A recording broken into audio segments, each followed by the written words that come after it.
Welcome back to the Prettiest podcast of the mother-daughter duo. I'm your host, Sid, baby. And I am Kim. And today, we're going to be talking about bullying. Yes. I hope y'all are ready to rumble, because we had to. Lord knows, it was rough, but we made it through. We did. Welcome to the show. So, let's start off. What's your most memorable bullying experience? Okay, for those of you all who do not know, I'm a Charlatan. And my most memorable bullying experience, Hawthorne Junior High. Yes, I'm old. It was junior high school. It was not middle school, unfortunately. But you know what? 7th grade, I was bullied. And you know, bullying is repeated behavior. It happens over and over again. And I was always told that I was going to be beat up on the playground. The girls did not like how I looked. I couldn't help it. I could not change how I looked. Mm-hmm. And so they wanted to beat me up. Mm-hmm. For whatever reason, I didn't fit in. Yeah. Okay. I did have a couple of friends, though. Mm-hmm. But I was terrified. I did not know how to fight. And they were going to beat me up. Oh, my God. Right. Just because they didn't like me. And I could not change how I looked. Mm-hmm. So I did not want to go on the playground when it was time to play. We did actually still have free time. I don't even think they really have like playground time in middle school now anymore, which is so sad. It's gotten taken away. But yeah, we used to have free time and could go outside. And I was terrified. I didn't want to go outside and play because I was scared I was going to get beat up. Yeah. But like just, you know, during the day, slipping me mean notes, you know, just mean girl stuff. And they didn't like me. Yeah. But yet I'm getting invited to your birthday party. Why do you think I want to come to your birthday party and you being mean to me all during the day, talking about you going to beat me up? Exactly. Like getting bullied all day. Yeah. So it was just like, that was one example of me being bullied. So what about you? I would say like it all is generational kind of. So like whereas yours was, your most memorable was on the playground. Yeah. Mine was on social media. Oh, like, yeah. Exactly. So when I first started making TikToks and stuff like that, my this one video that I made outside at the pool in my bikini, the bikini was reflective. So I was outside of the pool and it was some like trendy sound I was talking about or whatever. And out of nowhere, it got like as soon as I posted it, it started getting traction. I'm like, oh, okay, cool. So then I started reading like the comments and stuff, and they were calling me, what did they say? They said, she has a shrimp.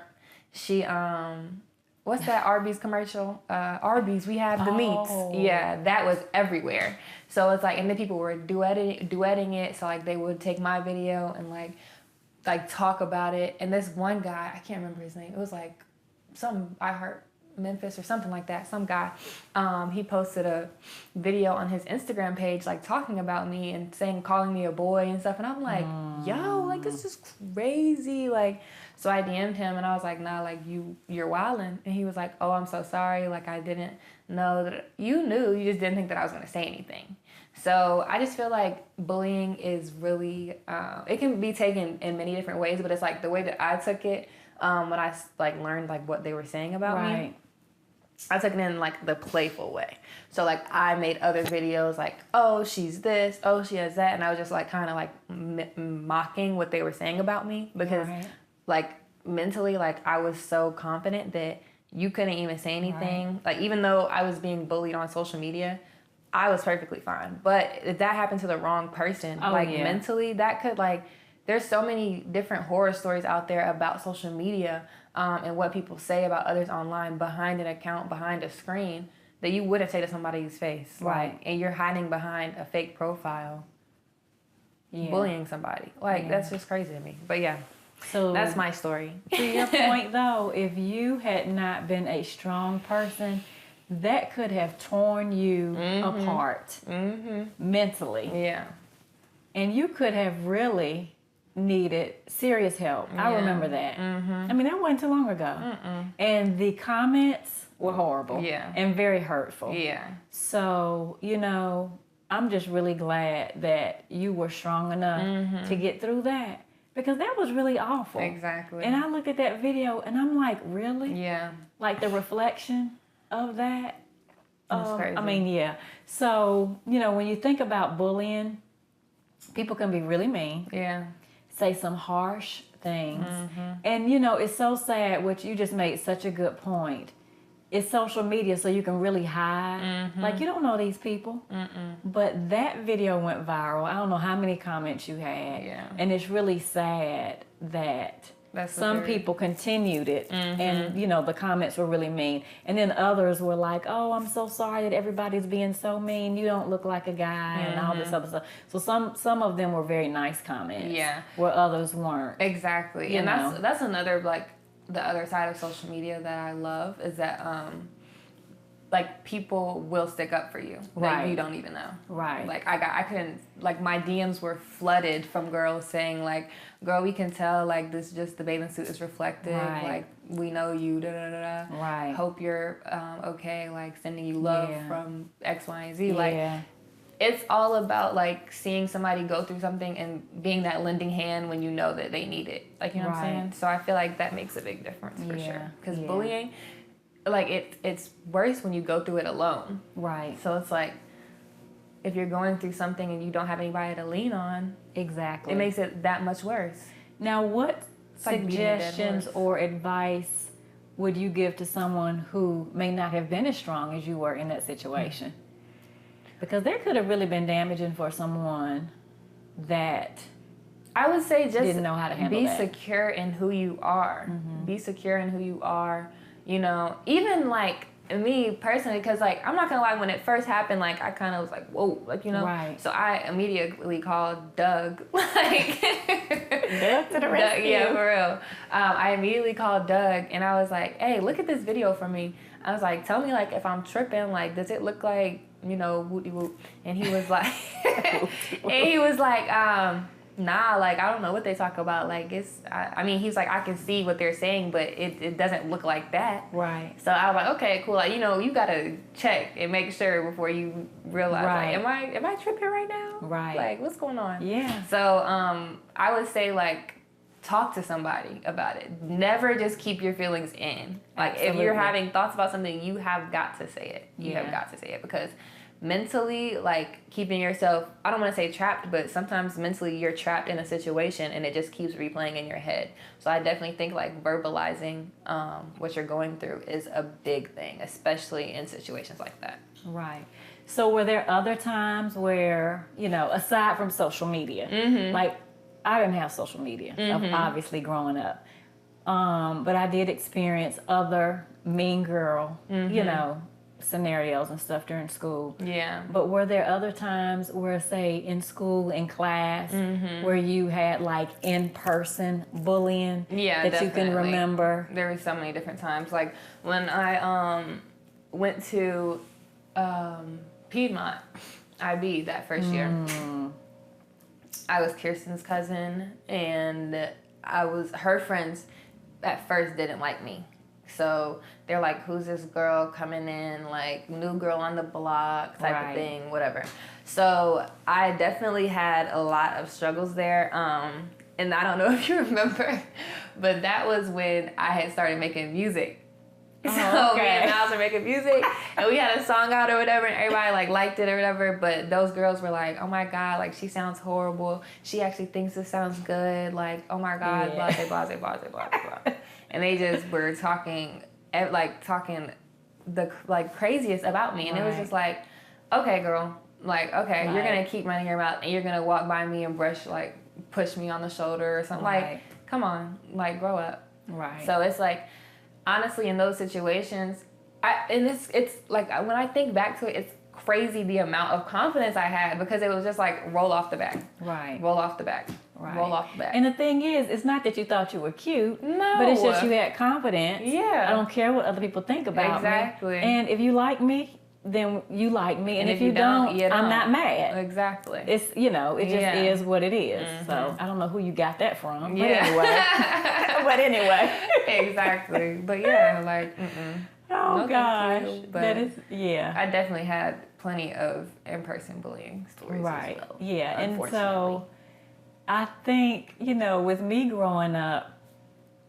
people always had a problem with, oh, she's light skinned, she has long hair, so she must think she's cute. No. Yeah. Because, like we have said before, I had a grandmother who instilled pretty is as pretty does. And if you don't act pretty, then you know what? You ain't pretty. And beauty comes from within. So I was never that person that walked around here thinking that I thought I was pretty. Yeah. But the moment I walked into a room or walked into a classroom somewhere, the girls just, like, they judged me. Yeah. Never judge a book. Stereotype. Right, by its cover. Like, why do I have to be the stereotypical light-skinned girl with long hair? I hate that. But here again, I don't have anything to do with how I look. This is how God made me. But no. But you girls don't like me just because of how I look. Okay, well, I'm sorry. Yeah. But once you get to know me, it's like, oh, you're not that way. You're not who we thought you were. Well, I know that, but you don't know that. Exactly. So you're going to bully me and treat me this kind of way and not want to be my friend because of this? And as a school counselor, I would have students, that kind of look like me, bless their heart, going through the same thing. And I'm like, yeah, I can kind of relate, been there, have gone through that. Exactly. And I know it is not fair, unfortunately, but, just continue to be who you are. Definitely. Show them who you are. And you know what? Hopefully you will, too, come through it. But I know that October is National Bullying Prevention Month because bullying is such a huge problem. Yeah. Not only in the school system, but these students play sports. Yeah. I mean, just across the globe, bullying has gotten out of hand. Yeah. I mean, just really, really, really out of control. So, what are some things that you think that we can do or some advice that we can give that can really help? Just kids, period. I feel like overall, when you think about bullying, it starts at home. So I would say, like, as a parent, like, watch what you say, watch what you do around your kids, everything, because they're watching and they're going to go do it. So if you're yelling at them, and what do you think they're going to do when they get to school?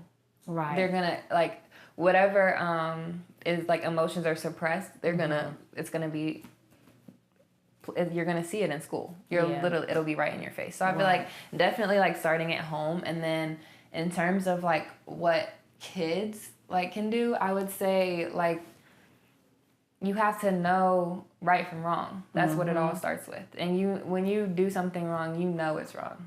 Like, it's not like a, oops, my bad. Oh, yeah. No, you knew that. You know what I'm saying? And even with bullying, it continues all throughout your life. I know. It's not like it just stops at one time. No, it continues all throughout. Right. Now, let me ask you this. Do you think when you were a child that you felt comfortable in telling an adult? Because we do want to encourage the students, like, to go speak to their teacher, even though they might say, oh gosh, well, it might get worse. Like, even if you can kind of tell your parents, maybe your parents can let a teacher know without the bully knowing, that you're telling, because really at the end of the day, you need some support. Yeah. You need somebody at the school that can speak on your behalf because it needs to stop. Because a lot of bullying leads some of these kids to suicide at the end of the day. And that's what we don't want to happen. Yeah. So you need to speak up, whether it's strategically but something really needs to be said because some of these get out of hand. Yeah, I agree. So I'm just wondering, how comfortable you think some of these students are going to feel in asking for help or seeking help. I feel like it's very hard because there's a fine line between asking for help and, like, as a child, there's a fine line between asking for help and snitching because, nobody likes to snitch. I know. So it's like, I know. I feel like it's different levels. And I hate to say that because, I know. of course, you want everybody to be comfortable and say what's on their mind and everything like that. But, like, you should know the difference between, like, playful and, okay, this is a problem that needs to be, like, said. Yeah. But I would just definitely say, like, some kids are just, like, playful, funny, like, you know, in friendships even, like, you might feel like you're getting bullied, but it's not, like, really bullying, it's playful.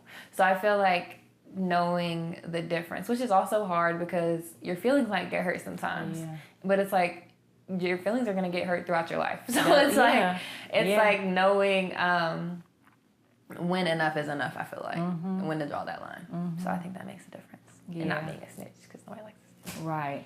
But at the end of the day, I think, you know, when it comes down to it, you do have to speak up. Yeah, definitely. And you really might need to get some help. Yeah. Because bullying is repetitive, you know, and on so many levels, sometimes it gets worse. Yeah, exactly. And sometimes you really need an adult to step in and assist. You really do. But, you know, bullying can just get worse, you know.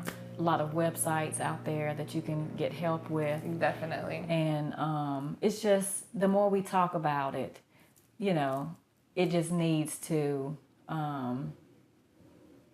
am I saying? I don't know.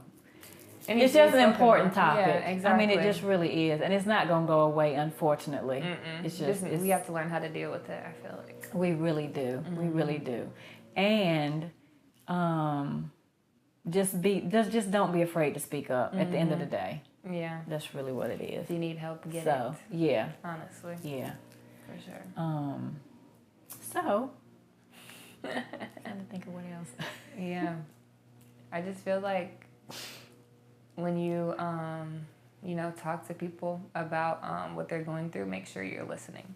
Be a listening ear, because most times that's all people need. Like, my friends will call me and be like, I just need to vent about this person. Like, they're driving me crazy. I don't know what to do in this situation. Can you help me out? Be a listening ear first. Listen to understand. Don't listen to respond. Right. Definitely. Right.